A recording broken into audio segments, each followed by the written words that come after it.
Was life better before HD video? A little bit.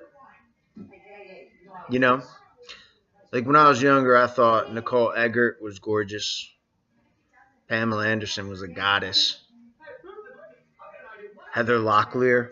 Oh, and like, I don't even know if nowadays I would think that because, you know, high def.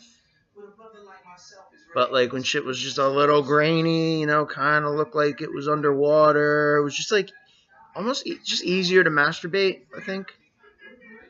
You know?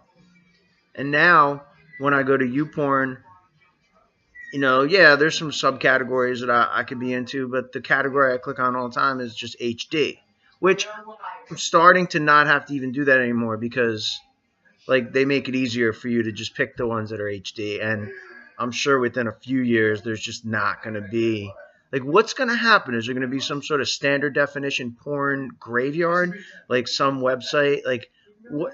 It's a shame. Like, if you did porn and it's not HD, like, you either need to redo it or it's just going to die in inglorious death, unceremonious death. It's a shame. I mean, I have some good porn. I mean, I remember one time I invited this girl over after work, and we like I got there before her because she was working in a restaurant, and she like had to stay a little longer to finish her closing duties. So like I went home and I got my like VHS camcorder ready, and I put it in. It like, took me a while to figure out where I was gonna like set it up, and I put it in a laundry basket full of clothes, and I just put like a shirt over the top. And right before, like, I saw her pulling up into my driving at my parking lot and coming upstairs, and like right before I let her in the front door, I hit record, and I had it aimed right at my little couch, like over in the living room. So that's where I made sure that we fucked. And like that ended up being a pretty good video, but not really, not by today's standards. But back then, that was like good stuff. But it was far away. We were talking like 15 feet away, standard definition, VHS. Like that, is there no place in the world for something like that anymore? Like nobody wants to see my grainy ass video with that girl who was like 4'10", about 144 pounds. She wasn't cute. But every time I went to work, she would always come up to me and be like, "Yo, what's up, Dave? Want to get a pizza after work and fuck?" And I'd be like, "No, I'm good." And then she would always say the same thing because she thought it was the funniest joke ever. She'd be like, "Hey, want to get a pizza after work and fuck?" And I'd be like, "No." She's like, "Why? You don't like pizza?" And I was like, "What? No, I don't want to fuck you. You're not cute." But she had the same joke, and she always asked the same question. So, and it was one of those things like, I'm just kidding, like Jason, unless you're gonna do it.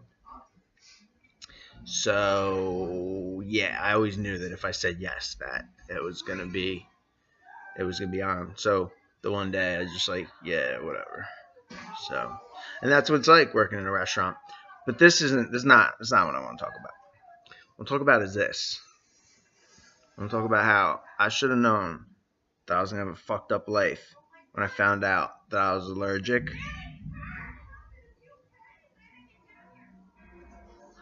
When I found out that I was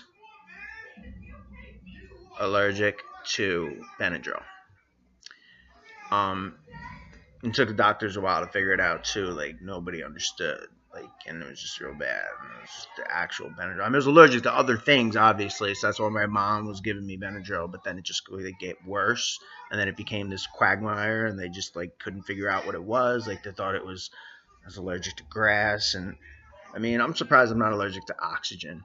And then, like I found out that like I'm a vegetarian, so people say you gotta take multivitamins, you take supplements, and so for the longest time I was like taking supplements, and took me like I don't know 3 or 4 years to figure out that multivitamins give me acne, to like, make my skin break out.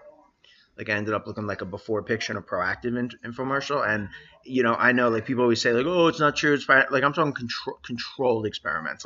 Like I finally narrowed it down to like this is what's doing it. It's the actual like Centrum. It's the multivitamin that I take.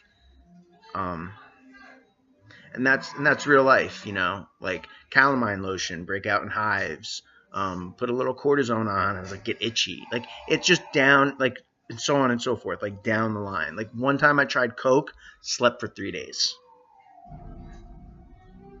And so then I figured, I'm not from here. Like I'm not, I couldn't wrap my head around it, and I just decided that I'm not from here. I'm not human. I'm not an Earthling. I think I'm from Saturn. Not really Saturn, but like Kronos, one of the moons of Saturn. Because long story, but I figured it out. It has to do a little astrology, little mythology, but I figured out that I must be from Kronos. And I said that to the wrong person, and they Baker acted me. And I was like, what?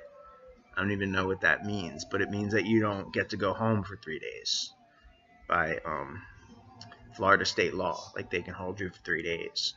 And then eventually they let you go because they have to, but they implored me to stay, wanted to put me on medication, and I told them if they give me Prozac, I'll get depressed. And that's just logic. I now have just embraced what I am, and I just describe logic to everything. Um, yeah. So I think that's about it.